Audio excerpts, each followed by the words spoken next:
Iya, baik, terima kasih. Jadi pada paparan kali ini saya akan menjelaskan menyangkut proses penegakan hukum. Jadi penegakan hukum ini dalam perspektif pidana, ada dugaan pelanggaran pidana baik yang meliputi pelanggaran pidana yang bersifat penganiayaan, pencurian, pembunuhan, dan lain sebagainya. Semua itu ketika dilaporkan kepada pihak berwajib atau pihak berwajib mengetahui perbuatan tersebut dilakukan atau terjadi peristiwa yang demikian, maka akan dilakukan sesuai dengan prosedur hukum yang berlaku. Semisalnya akan dilakukan tindakan penyelidikan, penyidikan hingga berkas tersebut dikirimkan kepada pihak yang berwajib. Tindakan penyelidikan yang dimaksudkan di sini sebenarnya sudah diatur di dalam Undang-Undang Nomor 8 Tahun 1981 tentang Hukum Acara Pidana, yang menyatakan atau menegaskan bahwa penyelidikan itu serangkaian tindakan penyidik untuk mengumpulkan berbagai bukti yang ada dan lain sebagainya guna untuk menentukan apakah suatu peristiwa tersebut merupakan peristiwa pidana atau tidak. Jadi dari tindakan penyelidikan ini sudah masuk di benak seorang penyidik atau keyakinan seorang penyidik untuk menentukan bahwa kasus yang dilaporkan itu betul-betul murni pidana ataukah memang kasus itu bersifat bukan masuk dalam kategori yang diselesaikan menurut hukum pidana itu sendiri. Nah, sehingga para tataran penyidikan inilah penyidik menentukannya apakah itu masuk yang mana, apakah itu pidana atau perdata. Contohnya, ternyata ditemukan bahwa ada suatu pelanggaran hukum yang dilakukan oleh si A terhadap si B, di mana si A mengambil barang si B, ya, tanpa diketahui oleh si B, maka si B tersebut bisa dapat melaporkan kepada pihak yang berwajib dengan dasar hukum 362 KUP Pidana pasal pencurian. Begitupun sebaliknya, jika kalau itu peristiwa hukum menyangkut dengan masalah batas tanah dan lain sebagainya, ya meskipun para pihak yang dianggap dirugikan melaporkan kepada kepolisian sebagai lembaga penegak hukum, nah tetap akan ditindaklanjuti dan disitulah ditelusuri oleh penyidik pada tahap penyelidikan bahwa ternyata kasus ini bukan masuk dalam kategori pidana melainkan kategori perdata, sehingga ruang lingkup penyelesaian kasus itu bukan lagi menurut aturan hukum pidana melainkan diselesaikan pada tataran hukum yang bersifat keperdataan. Nah, mulai dari tindakan penyelidikan tersebut ternyata ditemukan bahwa kasus itu kasus pembunuhan. Dari situ penyidik akan menindaklanjuti dari tindakan penyelidikan di tindakan penyidikan. Jadi penyidikan itu sendiri merupakan suatu serangkaian tindakan penyidik untuk mengumpulkan berbagai bukti-bukti yang ada, memanggil para pihak untuk didengarkan keterangannya. Dengan berbagai bukti tersebut, ya, akan meyakinkan penyidik dan akan ditingkatkan kasus tersebut di tingkat dan guna untuk menemukan tersangka. Apabila bukti sudah ditemukan, keterangan saksi sudah dikumpulkan semua, maka dengan mudah bisa ditemukan tersangka.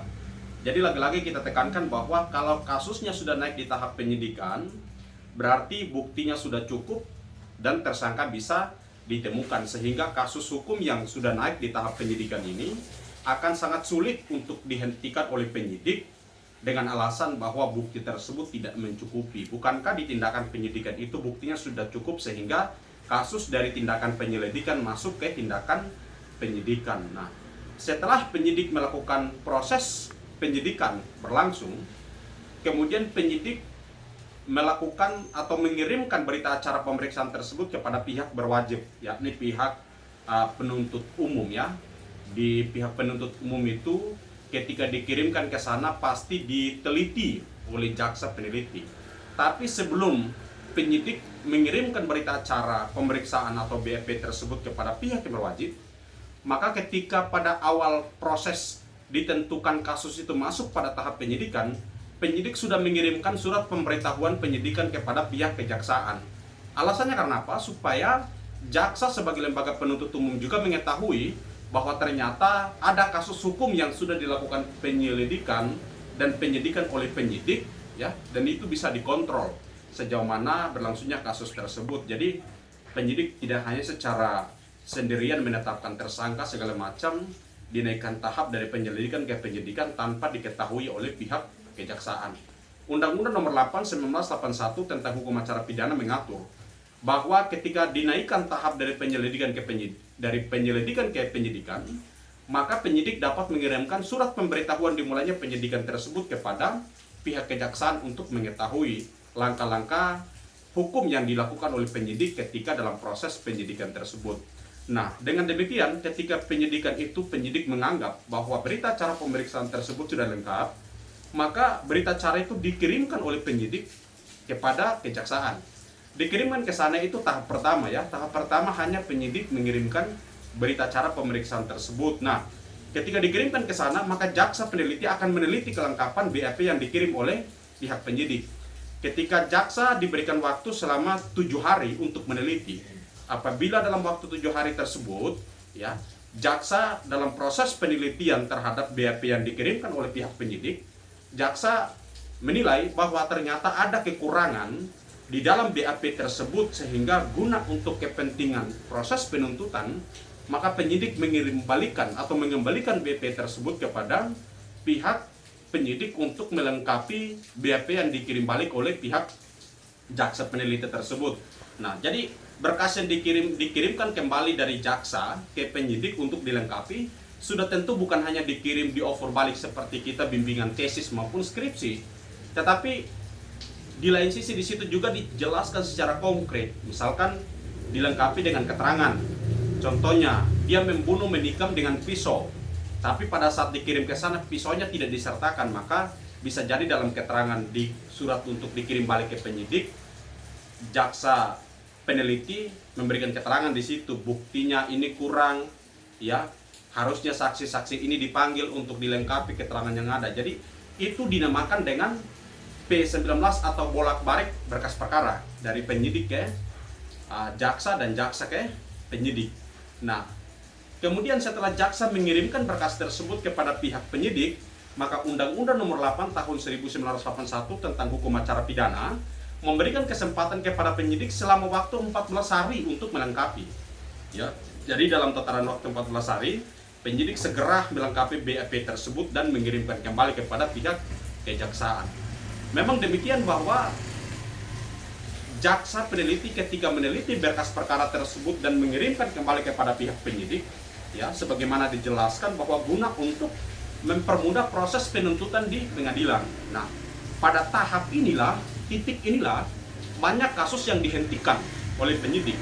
Karena ketika kalau misalkan jaksa mengembalikan BAP kepada penyidik untuk dilengkapi, tetapi ternyata bahwa penyidik sulit untuk melengkapi, ya, ataukah kasus itu sulit sekali untuk dibuktikan, sehingga ini bisa jadi diterbitkan SP3 surat perintah penghentian penyidikan oleh pihak penyidik. Tapi ingat, perintah penghentian penyidikan itu bukan dalam artian bahwa kasus itu dianggap tidak ada, melainkan di kemudian hari ditemukan adanya bukti baru, ya, yang terjadi, atau ditemukan kembali adanya keterangan-keterangan yang menguatkan kembali, maka bisa jadi kasus itu dibuka kembali. Jadi saya ingatkan di sini bahwa penghentian penyidikan itu bukan dalam artian bahwa meniadakan kasus, melainkan hanya untuk sementara waktu.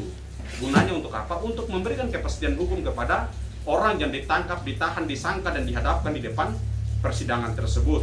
Nah, terlepas dari penghentian penyidikan, di situ setelah penyidik melengkapi, dikirimkan kembali BP tersebut kepada kejaksaan untuk dilakukan penuntutan. Nah, setelah berkas di jaksa, sudah tentu jaksa diberikan tanggung jawab sebagai lembaga yang mengemban fungsi penuntutan untuk menuntut, ya, mendakwa orang yang dilakukan tindak pidana tersebut. Pada tahap inilah jaksa akan menentukan. Terkadang banyak problem di masyarakat bahwa misalkan pasal yang dipersangkakan oleh pihak penyidik kepada pihak tersangka pada tahap penyidikan, ketika naik di kejaksaan, jaksa merubah pasal tersebut. Ada pihak lain yang menganggap bahwa itu sudah cacat hukum karena dari awal sudah dipersangkakan pasal ini. Naik di kejaksaan untuk penuntutan diganti lagi pasalnya, ya, sehingga dianggap cacat hukum oleh orang pihak-pihak luar yang memang mungkin latar belakangnya bukan hukum sebenarnya. Padahal kita tahu bahwa jaksa diberikan tanggung jawab sebagai lembaga penuntut umum yang akan menentukan pasal yang seperti apa yang pas dan memenuhi unsur untuk dilakukan penuntutan terhadap orang yang dianggap melakukan tindak pidana tersebut. Jadi mau jaksa ganti pasal atau ganti ayat atau ganti undang-undang itu tidak jadi masalah. Yang penting perbuatan yang dilakukan oleh orang itu tetap diatur di dalam undang-undang yang digunakan oleh jaksa untuk mendakwa orang yang melakukan tindak pidana tersebut. Jadi itu tidak jadi masalah, karena saya juga pahami bahwa lembaga penegak hukum seperti kepolisian dan kejaksaan dibekali dengan suatu pengetahuan baik dari segi ilmu kepolisian maupun dari pengetahuan dari perspektif pidana mengenai asas legalitas. Jadi tidak mungkin mendakwa orang tanpa aturan hukum yang secara jelas dan tegas mengatur tentang perbuatan tersebut. Nah, jaksa ketika melakukan penuntutan inilah ya berusaha untuk meyakinkan hakim bahwa orang yang dihadirkan di depan sidang ini adalah orang yang memang diduga kuat dialah pelaku yang melakukan tindak pidana tersebut.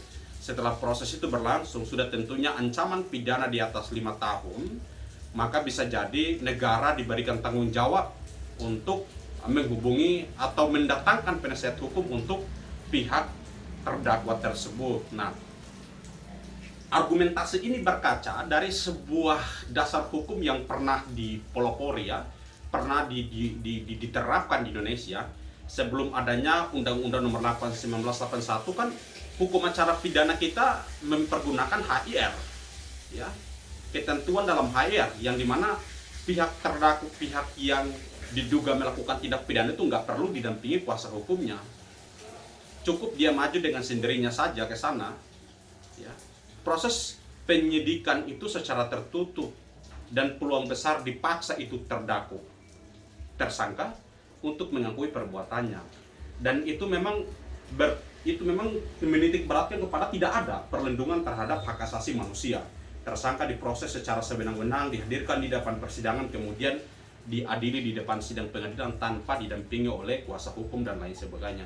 Nah, setelah itulah maka dilakukanlah perubahan terhadap HIR tersebut, sehingga ketika Undang-Undang Nomor 8 1981 tentang hukum acara pidana berlaku, maka kita kembali ke hukum acara yang dimana jiwa dari hukum acara itu menjunjung tinggi hak asasi manusia, sehingga ada ketegasan norma di dalam hukum acara itu bahwa setiap orang yang ditangkap, ditahan, dituntut dan dihadapkan di depan sidang pengadilan tidak dikatakan bersalah sebelum ada putusan hakim. Apabila orang itu dianggap tidak mampu untuk